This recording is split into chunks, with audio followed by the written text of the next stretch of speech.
আর আমি এখন ওই হাতে লাঠিওয়ালা ওই গ্রুপকেও খুঁজে পেয়েছি। হাতে লাঠিওয়ালা সেই গ্রুপ কোনটা জানেন? ওই যে ঘরের মধ্যে ঢুকায় ঢুকায় যে ছেলেগুলোকে মেরে মেরে রাত্রেবেলা মেরে ফেলায়, সেটা গ্রুপের। বিভিন্ন হলে হলে দেখেন না, হকি স্টিক নিয়ে 8জন 10জন মিলে এক একটা করে ছেলেকে ডেকে নিয়ে পিটায় পিটায় মেরে ফেলায়, এগুলা সেই ছেলে। এদেরকে যারা জন্ম দিয়েছে ওই বাপের জন্য ধিক্কার। এদেরকে যারা জন্ম দিয়েছে এই বাপের জন্য ধিক্কার।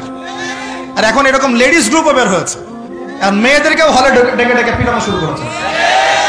তোমরা কি মনে করো যে 5জন 6জন 10জন মিলে একজনকে সারা রাত টর্চার করে মেরে ফেলানোর মধ্যে সুপুরুষ? তুমি সুপুরুষ, তুমি অনেক বড় বীর। সাহসটা তুমি একজন একজন মারামারি করে দেখাও না। দেখবে তোমরা এত বড় সাহস, তাহলে একজন একজন মারামারি করে দেখাও না। আসো রিংয়ের মধ্যে আসো, রিংয়ের মধ্যে আসো, তারপর দেখি তোমার কত শক্তি, আমাদের কত শক্তি। একজন 1 and 1 ব্যাটেলে আসো, খালি হাতে 1 and 1 ব্যাটেলে আসো।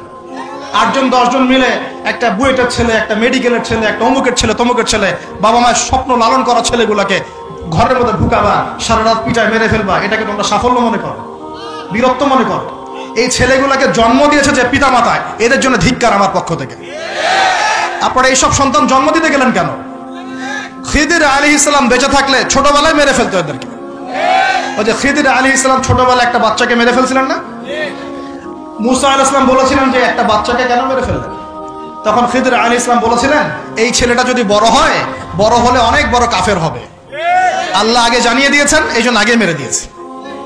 এই বাচ্চাগুলোকে নিতে গেলেন কেন? কোন রকম লজ্জাবোধও নাই, চক্ষু লজ্জা নাই। এরপর যখন আইন শৃঙ্খলা বাহিনী এদেরকে অ্যারেস্ট করে নিয়ে যায়, বীরের মতো হাসতে হাসতে চলে যায়। ও জানে যে আমার কোনো সমস্যা হবে না, ফাঁক খবর দিয়ে বেরিয়ে চলে আসবে। তোমরা এগুলোকে বীরত্ব মনে করো, বীরত্ব মনে করো, সুপুরুষ হয়ে গেছো তোমরা। এতই যদি ক্ষমতা থাকে, সাহস থাকে, তো একজন একজন মারামারি করো না, 1 and 1 ব্যাটেল আসো। তারপর দেখো কে জিতে কে হারে। 10জন মিলে একজনকে পিটাবা, মনে করছো খুব বড় বীর হয়ে গেছো। এখন 10টা মেয়ে মিলে একটা মেয়েকেও পিটাচ্ছে, সুবহানাল্লাহ। তা আবার ইসলামিক বিশ্ববিদ্যালয়ের মধ্যে। এই বিশ্ববিদ্যালয়টা ইসলামিক কে দিল? এটা ইসলাম? একটা মেয়েকে আপনি ঘরের মধ্যে ঢুকায় সারা রাত পিটাবেন, মেয়েটা কাঁদতে কাঁদতে বলছে আমার পায়জামা পর্যন্ত খুলে ফেলেছে টান দিয়ে। আরে তোর মায়ের পায়জামাকে খুলে ফেললে তোর কেমন লাগবে? তোর বোনের পায়জামাকে খুলে ফেললে তোর কেমন লাগবে? কোন সাহসে তুই একটা মেয়ের পায়জামায় হাত দিস? এত বড় সাহস!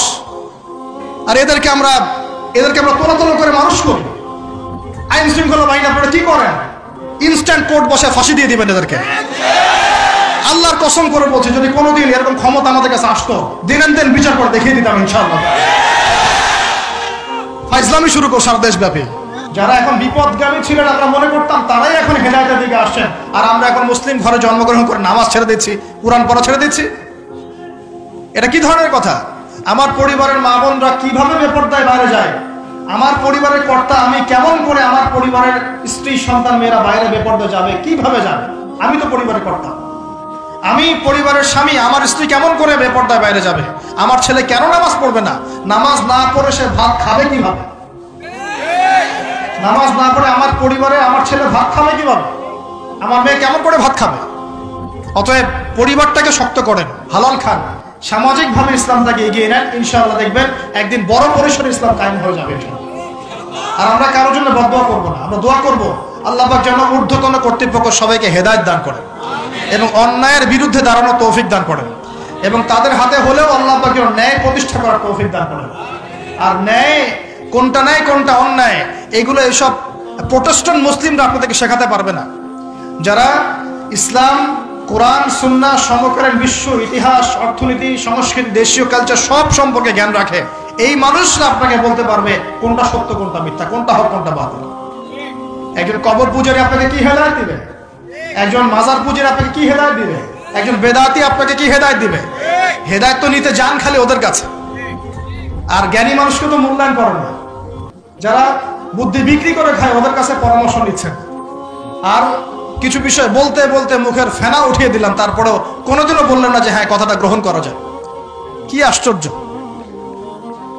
যখন একটা সমাজের মধ্যে এই পাপগুলো ছড়িয়ে পড়বে তখন আল্লাহ পাকের গজব আসবে, এটা আসবেই। কিভাবে প্রতিরোধ করার কোনো সুযোগই নাই, আপনাকে প্রতিকারও করার কোনো সুযোগ নাই। তওবা করে আল্লাহর কাছে ফিরে আসতে হবে, এটাই সলিউশন। এই যে আমরা শহরের কথাই বলছিলাম, আমাদের সমাজের অন্যতম বড় একটা কিয়ামতের আলামত হচ্ছে উঁচু উঁচু বিল্ডিং নির্মাণের প্রতিযোগিতা।